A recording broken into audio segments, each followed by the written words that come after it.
چھت آسمان کی، فرش کس کا ہے یعنی کہ جو بچھونا ہے ان کا وہ کس کا ہے؟ زمین، یعنی کہ زمین پر ہی سوتے ہیں. اور چھت کیا ہے ان کی؟ آسمان ہے، یعنی کہ ان کا گھر کھلے ہوئے ہیں اور کیا ہے؟ چھت آسمان سے ہی ڈھکے ہوئے ہیں. نہ پنکھا ہے ان کے پاس، نہ ٹٹی، نہ کمرہ. ٹٹی کہتے ہیں ایک طرح کی بانس کی لکڑیوں سے بنا ہوا جو سہارے کی چیز ہوتی ہے یا چٹائی کی طرح ہوتا ہے، اس کو آپ دیواروں پہ ڈال دیتے ہیں یا اس سے کیا ہوتی ہے؟ ٹھنڈی ٹھنڈی ہوائیں آتی ہیں، کمرے کو بھی تھوڑا ٹھنڈا رکھتی ہیں. تو نہ ان کے پاس اس طرح کی ٹٹی ہے، نہ کوئی کمرہ ہے جس میں وہ رہ سکے، نہ ہی ان کے پاس پنکھا ہے. ذرا سی جھوپڑی محنت کا ثمر. ہاں جی، چھوٹی سی جھوپڑی ہے اور باقی کیا ہے؟ محنت کا ثمر. ثمر کہتے ہیں پھل کو، تو باقی کیا ہے؟ ان کا محنت کا ہی پھل ہے جو ان کو ملتا ہے. امیروں کو ہو مبارک حویلی، تو ایسی حویلیاں جو بڑی بڑی حویلیاں ہیں وہ امیروں کو مبارک ہو. غریبوں کا ہے اللہ بیلی، یعنی کہ غریبوں کا کون مالک ہے؟ اللہ مالک. اللہ بیلی کا مطلب ہوتا ہے اللہ مالک. تو غریبوں کا کون مالک ہے؟ اللہ مالک ہے، ان کی پریشانیوں کو دور کرنے والا ہے. تو یہ نظم لکھی ہے اسماعیل میرٹھی نے. اور اب اس کے الفاظ اور معنی دیکھیں گے.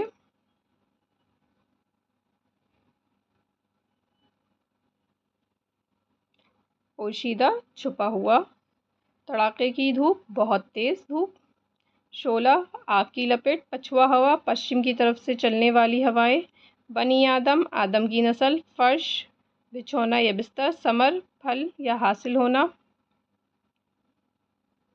ٹٹی بانس یا سرکنڈے کی بنی ہوئی آڑ جو بطور دیوار پر کھڑکی کھڑی کی گئی ہو، حویلی بڑا سا مکان، اللہ بیلی اللہ مالک یا اللہ نگہبان، یعنی کہ اللہ کے حفظ و امان میں.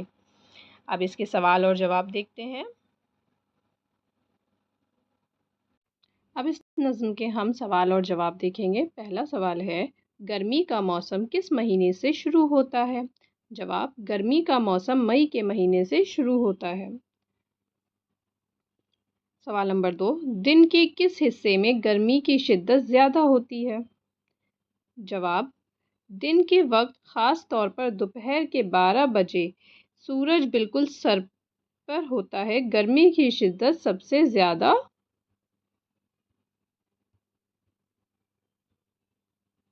ہوتی ہے. سوال نمبر 3، لو کیسی ہوا کو کہتے ہیں؟ جواب، پشچم یعنی کہ مغرب کی طرف سے چلنے والی انتہائی گرم ہوا کو لو کہتے ہیں.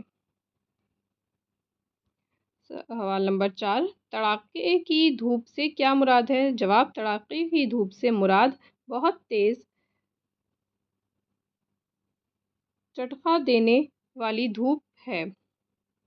سے تڑپنے کا کیا مطلب ہے؟ جواب، مچھلی سے تڑپنے کا مطلب یہ ہے کہ جس طرح مچھلی پانی کے بغیر تڑپتی ہے، ٹھیک اسی طرح انسان دھوپ کی شدت میں تڑپتا ہے.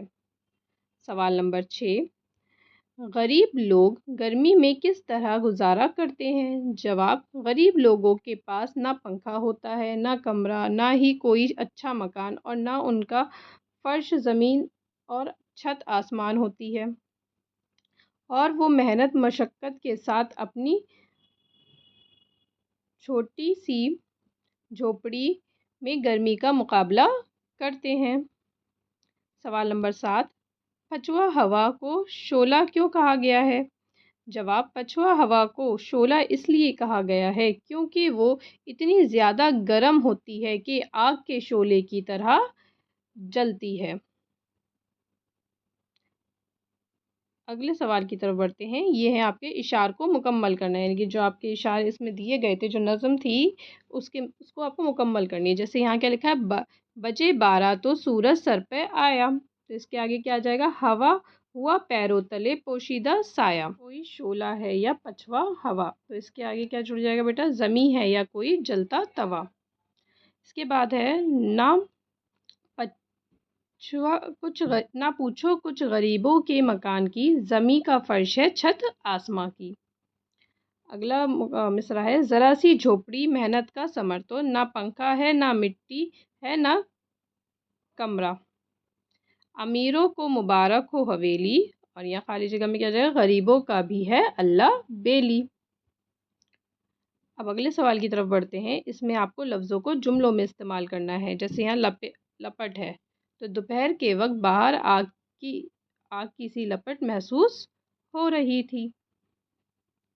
سمر، یہ چھوٹی سی جھوپڑی غریب و مزدور کی حلال محنت کا ثمر ہے. ثمر کہتے ہیں بیٹا پھل کو. اگلا لفظ ہے محنت.